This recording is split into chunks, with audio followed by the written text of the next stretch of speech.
can you please define what is the anterior and posterior pelvic outlets and their role in incontinence and how we should approach them?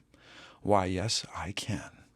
The outlet is the bottom ring of the pelvis. So if you're looking at the pelvis from the bottom up, so you got pelvis in the front, you're going to tip it upside down.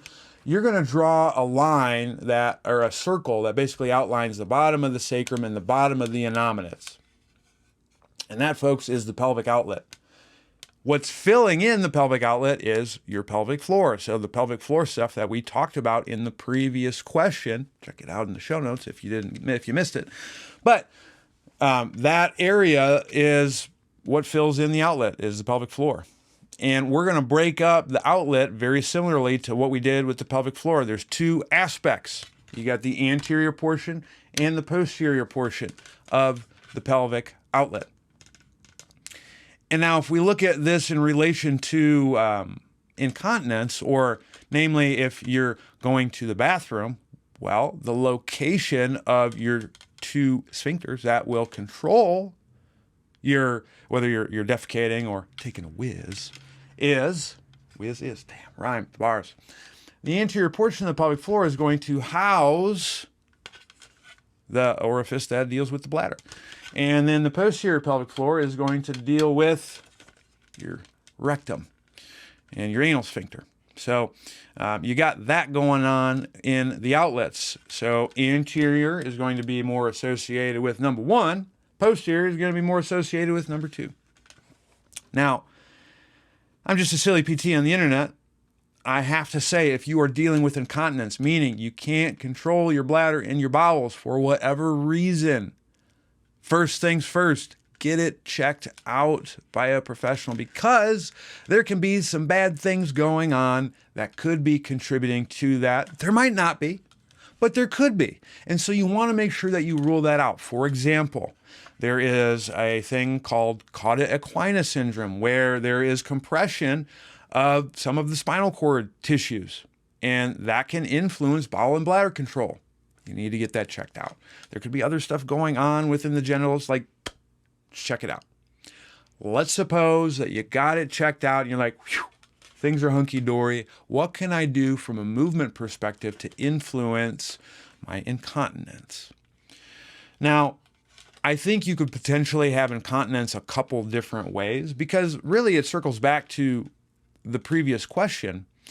And that is, in theory, I could have a situation where I have a loss of dynamics of the pelvic floor, and it could be because it's too concentric, meaning I can't get it to let go, or it's too eccentric, I can't create contraction, I can't hold things in. And both of those could lead to problems of incontinence for various reasons. And basically, what would happen if you're letting go of your bowel and your bladder is, think about this, folks.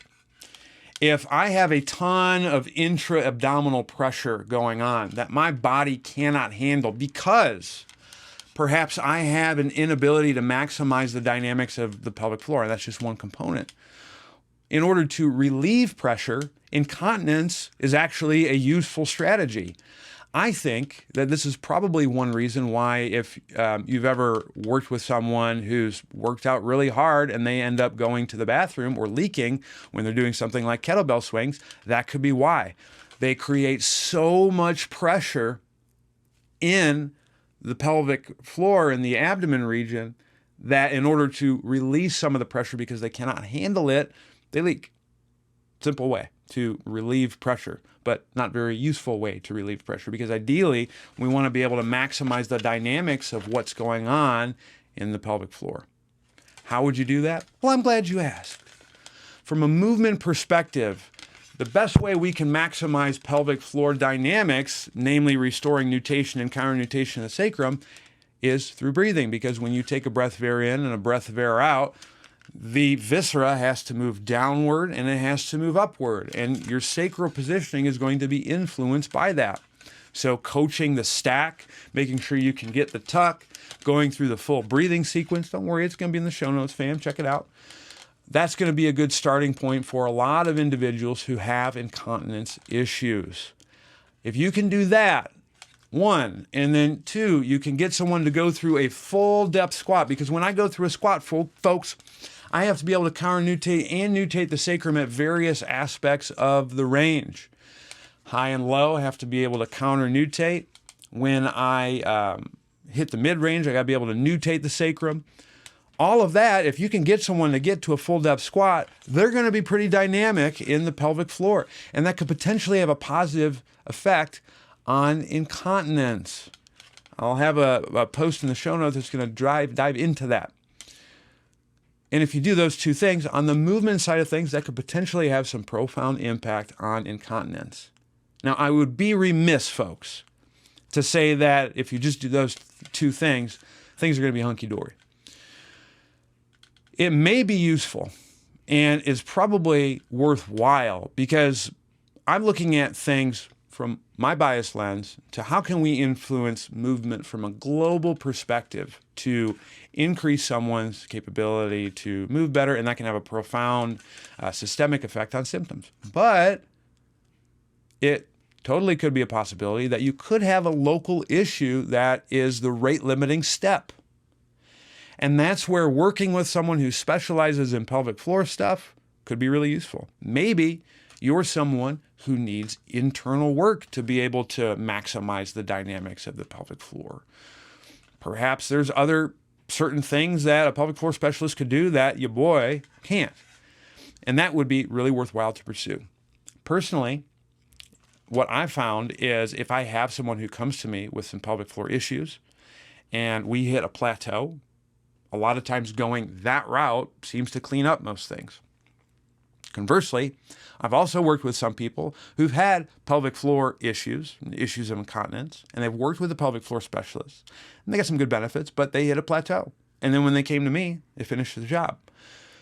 I think in order for these folks, and it's going to be a case-by-case basis, but if you can blend the two disciplines, and they're very seamless in that sense, but if you can do local work as well as systemic work, that's going to give you the best of both worlds and the most likely way to achieve success. And if you do that, chances are you could get some substantial improvements in your incontinence, barring any major medical issues. So just to recap, on the movement side of things, aside from making sure you get everything medically checked out and that you get checked with a pelvic floor specialist, incontinence could be contributed to having issues with dynamics of the outlet because your bowel and bladder is located down in that region, and your ability to control them with the various sphincters that make you hold in your bowel and your bladder are there. So if you have poor dynamics there, that could influence incontinence. On my side, from the movement perspective, the key would be getting the stack, because that's going to help restore dynamics of the pelvic floor and progress the squat. And if you do that, no one's going to mess with you. Awesome question, Prashant.